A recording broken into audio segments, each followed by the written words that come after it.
Adonai itu ehad yang satu, bukan ehad yang satu kesatuan.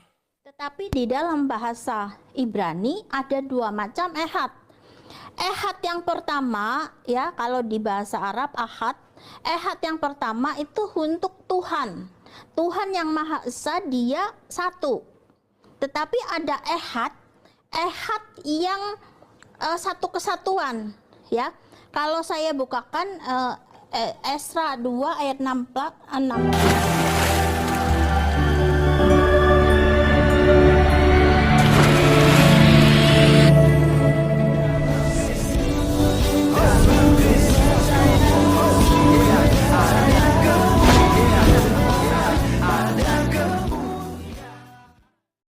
Bismillah wal ibni wal rohil kudus ilahu wahid. Salam elechem bisem Yeshua Hamasiah. Salam damai sejahtera di dalam nama Tuhan Yesus Kristus untuk kita semua.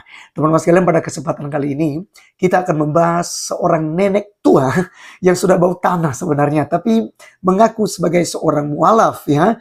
Dan teman-teman sok tahu bahasa Ibrani, dia membahas tentang ehad yang satu untuk Tuhan dan ehad yang satu yang merupakan satu kesatuan jemaat, begitu ya. Jadi kalau banyak satu kesatuan disebut sebagai ehad juga. Nah, teman-teman sekalian, dia tidak singgung masalah yahid, ya. Yahid itu teman-teman sekalian berbicara satu-satunya, begitu ya. Nah, teman-teman sekalian, nanti kita akan membahas hal ini karena memang tugas mereka ini adalah mengaji, ya, dan yang mereka bahas adalah Kristen, ya. Jadi kalau seandainya mereka itu saat ini polemikus teriak-teriak tentang estetenias, sebenarnya harusnya mereka benahi dulu dalam pengajaran mereka, dalam dakwah-dakwah mereka, baik itu di masjid maupun di pengajian dimanapun.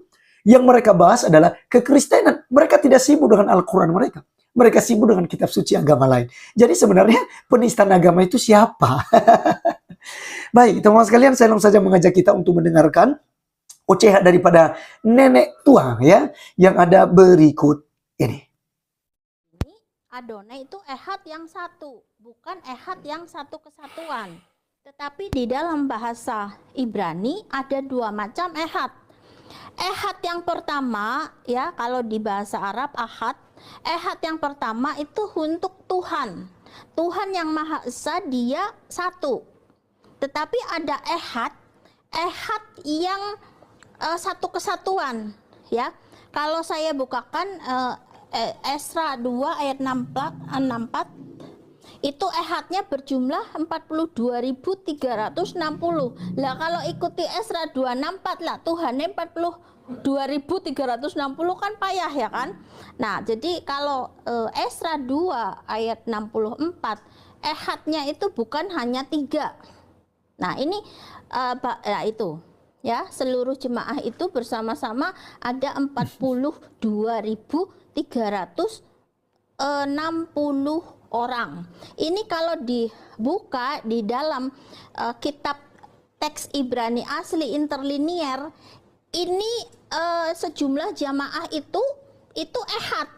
Ehadnya jumlahnya itu yang dipakai itu teks aslinya ehad, tapi ehadnya kesatuan ditujukan untuk manusia. Jadi kalau manusia berkumpul dalam satu visi misi, dia ehad. Nah, jadi satu tujuan atau satu organisasi, nah itu bisa dikatakan ehad. Seperti Bhinneka Tunggal Ika bahasa Sanskerta, itu ehad juga, tapi ikanya dalam kebinekaan, begitu ya. Nah itu. Jadi hati-hati dengan ehadnya mereka. Ehadnya mereka itu kesatuan. Nah, kita bisa menarasikan bahwa ehadmu bukan cuma 3. Mau tahu buktinya? Esra 2 ayat 64. Ehadnya bukan cuma 3, ehadnya sampai 42.360. Oke, teman-teman sekalian, itulah video nenek tua yang sudah kita saksikan bersama-sama. Dan kali ini kalian sudah bisa melihat bagaimana kualitas mereka ini. Ketika, kalau dia ini benar-benar mualaf, ya.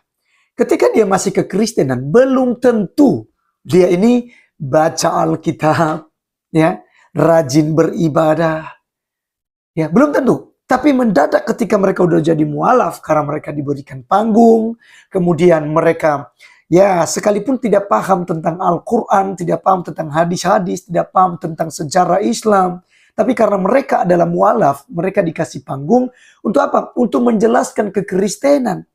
Tetapi ketika mereka menjelaskan kekristenan, ya mereka ya tak bolak-balik, ya otaknya tidak sampai ke sana, teman-teman sekalian. Nah, teman-teman, kita akan membahas ya mengenai ehad yang dimaksudkannya dan ehad yang disematkan kepada syahadatnya orang Israel. Shema Yisrael Adonai Elohenu, Adonai Ehad, ya kan?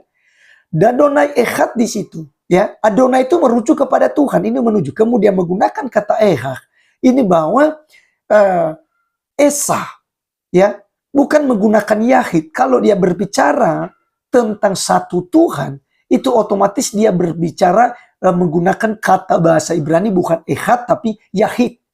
Ya, jadi ini yang menjadi perbedaan. Harus bedakan itu antara Yahid dengan Ehad. Kalau Yahid adalah satu adanya. Tidak mungkin dua, tidak mungkin tiga. Tapi di sini menggunakan kata Ehad untuk menunjukkan bahwa Adonai Ehad ini itu jamak adanya. Satu kesatuan. Ya, nanti kita akan kasih perbedaan. Ya, jadi kita melihat dulu di dalam Esra pasal 2 ayat 64 yang dibahasnya. Seluruh jemaat itu bersama-sama ada 42.360 orang. Ya kan? Ada 42.360 orang. Ya, ini memang menggunakan kata ahad dikhususkan untuk manusia yang sedang berkumpul. Ya, jadi memang menggunakan kata ehad, tetapi ehad yang ditunjukkan kepada manusia. Tetapi berbeda dengan ulangan pasal yang ke-6, teman-teman sekalian. Nah, oleh karenanya, sebenarnya ini polemik ini, teman-teman sekalian, ya. Mereka suka mencari-cari remis untuk membenarkan agama mereka sendiri. Mereka cari cara untuk menjatuhkan kekristenan supaya mereka lebih benar. Karena jika tidak menjatuhkan kekristenan, mereka ini tidak bisa disebut sebagai benar. Dan agama yang sempurna dan kitab suci mereka adalah kitab yang sempurna. Jadi harus ada memang yang disalah-salahkan. Ya. Tetapi teman-teman berpikir, ketika hal ini kita balik, kekristenan membahas Al-Quran, menyalah-nyalakan Al-Quran, menyudut-nyudutkan Al-Quran, apa yang akan terjadi? Itu disebut sebagai penista agama dan mereka akan laporkan ke polisi dan kita akan ditangkoi. Ya, itu realita yang terjadi. Tapi kalau mereka ini bebas, teman-teman sekalian. Ya. Ya. Apa legal standingnya si nenek tua ini membahas kitab Esra yang bukan kitabnya, yang tidak tertulis di dalam kitab sucinya? Apa legal standingnya? Mereka membahas kekristenan, memojokkan kekristenan dalam ceramah-ceramah, dalam pengajian-pengajian mereka. Kan tidak ada, teman-teman sekalian. Ya. Artinya bahwa nenek tua ini telah melanggar apa yang ditanamkan dan diajarkan di dalam Al-Islam itu sendiri. Lakum dinukum waliyadi. Bagiku agamaku, bagimu agamamu. Lalu kenapa Anda kemudian mengorek-ngorek kekristenan, mengganggu kitab suci kekristenan? Nanti kalau Kristen mereaction, ya, memparalelisasi dengan ayat-ayat Al-Quran, kalian anggap sebagai penghujatan, sebagai penghinaan. Tapi yang memulai semuanya ini adalah kalian sendiri. Kalian sendiri. Nah, oleh karenanya teman-teman sekalian, itulah jawaban kita bahwa ehad dengan yahid itu di situ untuk penggunaannya. Jadi untuk Tuhan itu dalam Ulangan pasal yang 6 ayat 4, ya. Dengarlah hai orang Israel, Tuhan itu Allah kita, Tuhan itu Esa. Mari kita melihat teman-teman sekalian di dalam bahasa Ibraninya, ya. Oke. Perhatikan teman-teman sekalian kalimatnya di sini begini. Ya. Shema Yisrael Adonai, ya. Ini menggunakan kata Yahweh, ya. Adonai Elohenu, ya. Dalam bahasa aslinya menggunakan Yahweh, tapi kenapa tidak disebutkan Yahweh? Karena nama Yahweh adalah nama diri daripada pencipta langit dan bumi. Itu proper name. Itu Yahweh. Propenem. Ya. YHWH. Maka teman sekalian dikatakan di sini Shema Yisrael Yahweh Elohenu, ya. Yahweh Echad. Nah, kata Yahweh ini kan menggunakan kata ganti, mereka ganti yang menjadi Adonai. Maka teman sekalian tentu ada perbedaan dalam hal ini.